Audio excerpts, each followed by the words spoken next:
Hello, నేను మీ CS రావు. తెలంగాణలో Congress party ఏర్పడి సుమారుగా 100 డేస్ అవుతుంది. అరచేతిలో వైకుంఠం ముఖ్యమంత్రి రేవంత్ రెడ్డి చూపిస్తున్నారు అనేది బీఆర్ఎస్ పార్టీ వాళ్ళు చెప్తున్నారు. అసలు ఆయన తీసుకున్నటువంటి నిర్ణయాలు కొన్ని వివాదాస్పదం అవుతున్నాయి. అలాంటి పరిస్థితి ఎందుకు వచ్చింది? రాబోయేటువంటి రోజుల్లో దీన్ని బెంచ్ మార్క్గా తీసుకుని ఈ 100 రోజుల్ని లోక్సభ ఎన్నికలకు వెళ్ళబోతున్నారు అనే దాని మీద ఇంటరాక్ట్ అయ్యేటువంటి ప్రయత్నం చేద్దాం. కాంగ్రెస్ పార్టీకి సంబంధించినటువంటి కీలకమైనటువంటి లీడర్, అలాగే రాబోయేటువంటి ఎన్నికల్లో వరంగల్ ఎమ్మెల్సీగా పోటీ చేయడానికి కూడా రెడీ అవుతున్నారు.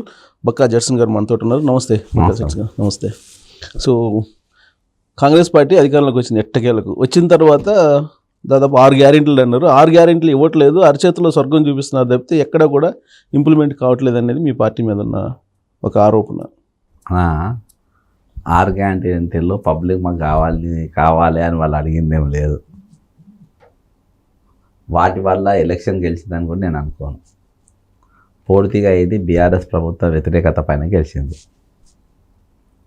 ఏదో ఒక దానివల్ల మేము గెలిచినామో, మేము పథకం పెట్టినామో చూపించుకోనికి మా వల్ల పథకాలు పెట్టారు. ఈరోజు ఆ పథకాల కంటే అంటే మీరు అనేటటువంటి ఈ నిరుత్సాహం అయితలే అనేది ఎందుకు ఉందనంటే, వాస్తవానికి వాళ్ళకి కావాల్సింది ఈ ఎలక్షన్లో గెలిచింది ఏంటంటే, ప్రబలిక ఆత్మహత్య తర్వాత 30 లక్షల మంది యూత్, అన్ఎంప్లాయ్ యూత్ మొత్తం వాళ్ళ ఊర్ల మీద పడి మా ఇట్లా అవుతుందేమో భయపడి వాళ్ళ తల్లిదండ్రులు ఊరోళ్ళ అందరి కాళ్ళు మొక్కి, మీరు అందుకని మీరు అబ్జర్వ్ చేయండి, రూరల్ ఏరియాలో వచ్చినట్టు ఇక్కడ. సో టోటల్గా మీరు ఇచ్చిన 6 గ్యారెంటీల గురించి పబ్లిక్ ఓటేలా కేవలం కేసీఆర్ మీద వ్యతిరేకత చేశారు. వీళ్ళు సిపాయి అలా కీలక రోలు యూట్యూబ్ ఛానల్స్ అన్న. ఓకే, మా అసలు కొంతమంది యాక్టివిటీస్, అంతేగాని ఇక మీకు దేనికి ఎవరు కూడా తీసుకోనికి లేదు. సో కారణం ఏదైనా కానీ అధికారంలోకి అయితే వచ్చారు కదా. వచ్చిన తర్వాత మీరు తీసుకున్నటువంటి నిర్ణయాల్లో ఇప్పుడు కాళేశ్వరం ప్రాజెక్ట్ ఉంది, దానికి సంబంధించి సిట్టింగ్ జడ్జి చేత విచారణ అని చెప్పేసి ఇప్పుడేదో అంటున్నారు. అసలు అడ్మినిస్ట్రేషన్ కానీ లేదంటే ఈ కాళేశ్వరం ప్రాజెక్టు విచారణ కానీ ఇవన్నీ కరెక్ట్గానే చేపిస్తారా మీరు? అన్న సిట్టింగ్ జడ్జి ఎందుకు ఇవ్వాలి అన్న? తెగుతుంది అన్న సిట్టింగ్ జడ్జి. సిట్టింగ్ జడ్జి ఎప్పుడు దిగాలి చెప్పండి. మరి వేసారు. నేను ఇప్పుడు విజిలెన్స్ చేతులు ఉంది, సిఐడి చేతులు ఉంది. నాకు తెలిసి సిఐడి విజిలెన్స్ ఇంత బాగా వాడగలుగుతారా అని చెప్పేసి జగన్ ఒక ఆంధ్రప్రదేశ్ ముఖ్యమంత్రి చూపించారు. సిఐడి విజిలెన్స్ కూడా పవర్స్ ఉన్నాయని ఏపీ తర్వాతనే తెలిసింది. అవి ఉన్నాక మరి ఎట్లా వాడాలని చూపించింది కదా, మరి నేను వాడచ్చు కదా అని. అలా నేను మీ ఛానల్ సాక్షిగా చెప్తాను, మేయా కృష్ణారెడ్డిది ఒక ఎంటిక కూడా మేము బీకలేం. ఏం కాదు, ఎందుకంటావన్నా? అసలు మేయా కృష్ణారెడ్డి పేరు అసెంబ్లీలో ఇన్నిసార్లు చర్చ జరిగిన ఒక్కసారి ఒక బీజేపీ వాడు కానీ, ఒక సిపిఎం వాడు కానీ, సిపిఎం వాడు ఒకడు కొత్తగూడెం వాడు ఉన్నాడు, కాంగ్రెస్ కానీ బీఆర్ఎస్ కానీ ఎవరైనా ఆయన పేరు ఒక్క మాట తీసిన కాళేశ్వరం చర్చ జరిగితే ఒక్కడు.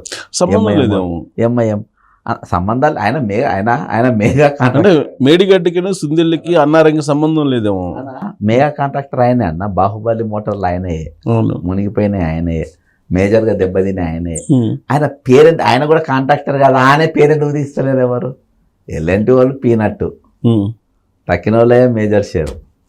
ఒకటి ఇవాళ వాళ్ళ పేర్లు తీయకుండా సిట్టింగ్ సెట్ చేస్తూ నేసిందంటే అది నడిపియనికే ఓ 10-15 ఏళ్ళు నడుస్తూ ఉంటుంది. సిట్టింగ్ చేసి హ్యాపీగా ఎంజాయ్ చేస్తూ ఉంటాడు శాలరీ. అంతే. అంటే మీరు ఇచ్చిన హామీని నమ్మొద్దు అంటారు ప్రజలు. ఏది నమ్మడే వాస్తవం చెప్తున్నా ఇది. ఎందుకంటే కాళేశ్వరం నేను రీసెంట్ కూడా పిటిషన్ వేసిన. ఇప్పుడు ప్రజెంట్ అంతకుముందు జిఎస్టీ కూడా ఏదో 12,000 కోట్ల జిఎస్టీ వచ్చింది మేయా కృష్ణారెడ్డి, అది కూడా ఉంది. దాని గురించి కూడా ఎవరు మాట్లాడారు. కాబట్టి వాస్తవం అన్న, ఇది ఎవ్వరు అంటే ఒకళ్ళని కాదు, సిండికేట్. ఏ పొలిటీషియన్ కూడా, ఏ పార్టీ వాడు మెగాని కదిలించే పరిస్థితి లేదు. ఏ పార్టీ వాడు కూడా ఏం చేయాలి. కాళేశ్వరం అసలు పనికి వస్తా పనికిరాదా? చేపలేదు కూడా పనికిరాదన్న, రొయ్యలు పెంచుకొని కూడా పనికిరాదు. మీకు చేత కాదు, మీకు చేతగాకి ఈ మాట అంటున్నాడు కేసీఆర్. ఎవరు? దాన్ని మరమ్మతులు చేయడానికి చేత కాదండి. అసలు మరమ్మతు లేదు. నాగార్జున సాగర్ కీడ మరమ్మతు వచ్చింది, అక్కడ లేదు. ధవళేశ్వరం బ్యారేజ్ కు పైన కంప్లైంట్ లేదు. నువ్వు ఇంకా స్టార్ట్ కాక ముందే ఇన్ని పర్రెలు పడ్డాక రేపు ఫ్యూచర్ ఏముంటారు? అది పైసలు కేసీఆర్ ఒప్పుకోవాలి. తలకెళ్ళి కాళ్ళకు నీళ్లు కారుతాయి కానీ కాళ్ళకెళ్ళి పైకి నీళ్లు తీసుకుపోతా అంటే ఎవరు నమ్ముతారన్నా? నీ ప్రాజెక్ట్ అది ఎప్పుడు అది కట్టిందే పైసల కోసం అన్న, పైసల కోసం కట్టి అయిపోయినట్టేనా, నీళ్ళపాలు అయిపోయినట్టేనా? వాళ్ళే అందరు తిన్నారు, అందరు కట్టిండు, అంతే అయిపోయింది, క్లోజ్. అది అన్ని పార్టీలకు షేర్ ఉన్నాయి, కేసీఆర్ ఒక్కరికి ఎందుకు, అందుకని మేయాకేర్ పేరు బయటికి తీస్తారు. మేడిగడ్డ పేరు ఎందుకు తీస్తుందంటే ప్రప్రథమంగా కాళేశ్వరం ప్రాజెక్టు మీదకి రాహుల్ గాంధీ పోయి అక్కడ శపథం చేసింది కాబట్టి దాని చుట్టూ బతుకమ్మ ఆట ఆడుతుండ్రు అంతే అన్ని తప్ప పార్టీలు. ఏం కాదన్న, ఎందుకే కూడా మీకు నేను చెప్తున్నా కానీ ఇప్పుడు అదే కోవులోకి ఇప్పుడు మల్లారెడ్డి కాలేజీ దగ్గరికి వెళ్ళి ఏదో ఒక ప్రొక్లైన్ పెట్టి కూల్ చేశారు కదా, అది కూడా ఇది ఈ జాబితానేనా? ఇల్లీగల్ అన్న, అదేముండదులే, అది ఇల్లీగల్. ఇదేమో మెగానే, వారు కమీడియన్ పీస్, అది అంతేనా? అంతే. ఏమున్నది, అక్కడ వేయండు, డీకే దగ్గర వేయండు, ఏదో నడుస్తుంది అన్న. అయ్యప్ప సొసైటీలో బీఆర్ఎస్ రాగానే మస్తు బిల్డింగ్లు ఉన్నాయి. అక్కినేని నాగార్జున దగ్గర రాగానే ఆగిపోలేదా ఇటాచి? అంతేనా? ఇప్పుడు మల్లారెడ్డిది బిల్డింగ్ తోటి ఆగిపోతుందా ఈ ఆక్రమణ కూల్చివేతలని? అక్కడ మన కూల్చివేత సగం హైదరాబాద్ ఎగిరిపోతుంది అన్న, సగం హైదరాబాద్ ఉండనే ఉండదు ఆక్రమణలు కూలుసుకుంటా పోతే. సో ఇది నమ్మట ఓన్లీ డీకే శివకుమార్ దగ్గరికి ఎందుకు పోయినట్టు మరి మల్లారెడ్డి? అక్కడికి లాబీ కాంగ్రెస్లో చేరుతాడేమో, మనం అట్లా ఎందుకు అనుకోవచ్చు, ఆపి అనికని ఎందుకు అనుకోవాలి. చేరితే ఇక చాలా ఉన్నాయి కదా కన్స్ట్రక్షన్స్ ఇల్లీగల్. ఓకే, ఎన్నిసార్లు అని పోతాడు అంటే ఇక్కడ స్విచ్ చేస్తే అక్కడ బొలి పిలిగిద్దని ఒకసారి అట్లా అనుకుంటుండు. ఒకసారి జాయిన్ అయిపోతుంది కదా అని చెప్పేయండు. ఓకే, జితేందర్ రెడ్డి దగ్గరికి ఇప్పుడు మళ్ళీ రేవంత్ రెడ్డి వెళ్ళి కలిసాడు. జితేందర్ రెడ్డి కూడా కాంగ్రెస్లో అనుకేనా? రావచ్చు, ఇక వచ్చి కలిసిందంటే ఆయన టికెట్ ఇవ్వాలి కాబట్టి రావచ్చు, వచ్చేస్తారు, ఎవరైనా వస్తారు. ఏముందన్న వ్యాపారవేత్తలు, ఇది ఏముందన్న, ఇదే బాగా ఒకటి సిద్ధాంతంతో అన్న. బీజేపీలో ఉన్నోడు కాంగ్రెస్కి వచ్చాడంటే ఒక విచిత్రం, కాంగ్రెస్ వాడు బీజేపీకి పోయినా ఒక విచిత్రం ఒకప్పుడు. ఎందుకంటే రెండింటి ఐడియాలజీ కంప్లీట్ డిఫరెంట్. వీళ్ళకి ఐడియాలజీ లేనట్టు అన్న. అసలు ఆ పార్టీ పాముంగీస అసలు ఈజీగా వాడు స్లీపర్ క్లాస్కి వెళ్ళి సెకండ్ క్లాస్లో పోయినట్టు పోతుండే వస్తుంది అంటే ఏందన్నట్టు. సో ఇప్పుడు ఏంటి మీ టార్గెట్ ఏంటి నెక్స్ట్ లోక్సభ ఎన్నికల్లో? నా టార్గెట్ ఏం లేదు, అంటే నీ పర్సనల్ కాదు, Congress party target. Congress party 14 సీట్లు అంటుండ్రు రేవంత్ రెడ్డి గారు.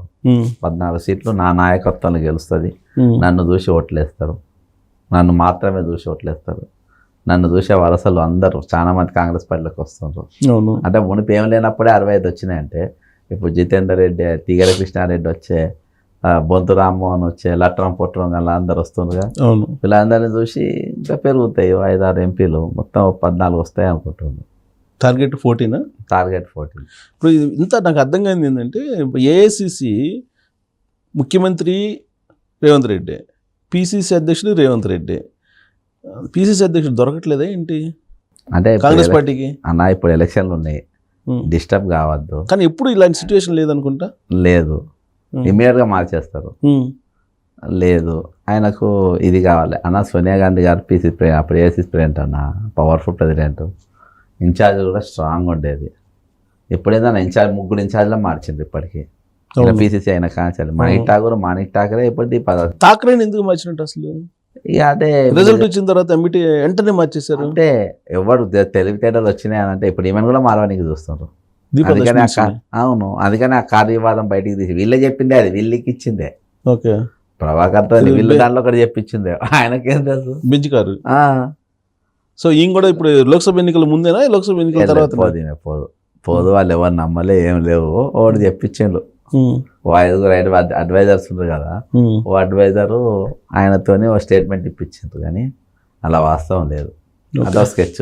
సో ఇప్పుడు లేటెస్ట్ ఏంటంటే ప్రణీత్ రావు కేసు. ప్రణీత్ రావు అనేది పోలీసులు అరెస్ట్ చేశారు, విచారించారు, ఆయన ఏదో రిమాండ్కి కూడా పంపించారు. సో ఈ ప్రణీత్ రావు కేసు వెనక అసలు ఏం జరుగుతుంది? అందరు ఫోన్ ట్యాపింగ్ నడిచినాయి అన్న, అందరి యాక్టివిటీస్లో నడిచింది. ఆపోజిషన్ లీడర్లు అంటే వాళ్ళంతా దోస్తులే కదా అన్న, యాక్టివిటీస్లే మెయిన్గా చూసింది. మీడియా ఫోన్స్, అలా యూట్యూబర్ ఫోన్స్ ఎక్కువ, యూట్యూబ్లో ఫోన్స్, అది డేటా బయట పెడితే ఎక్కువ యూట్యూబ్లో ఫోన్లో ఉంటాయి. దాదాపు 1,00,000 ఫోన్లు ట్యాప్ చేశారని చెప్పి ప్రాథమికంగా అలా నాకున్న సమాచారము, వాళ్ళ డిపార్ట్మెంట్లకి నాకున్న సమాచారము, అందులో వచ్చిన 50 to 60% of the phones tap చేస్తే ఓన్లీ యూట్యూబర్సే. ఒట్టి యూట్యూబర్స్ ఫోన్సే 50-50% పైగా వాళ్ళ నంబర్లే ఉన్నాయి వీళ్ళు ట్యాప్ చేసిన దాంట్లో. తక్కిన వాళ్ళే లీడర్లే, వాళ్ళే వీళ్ళే తక్కువ. విచిత్రంగా ఏంటంటే సంతోష్ రావు నా ఫోన్ కూడా ట్యాప్ చేశారని చెప్పి చెప్తే నిన్న నేషనల్ మీడియాలో కూడా వచ్చింది. వాళ్ళ దొంగ చేసిందే వాళ్ళే, పెగాసిస్ పెట్టి.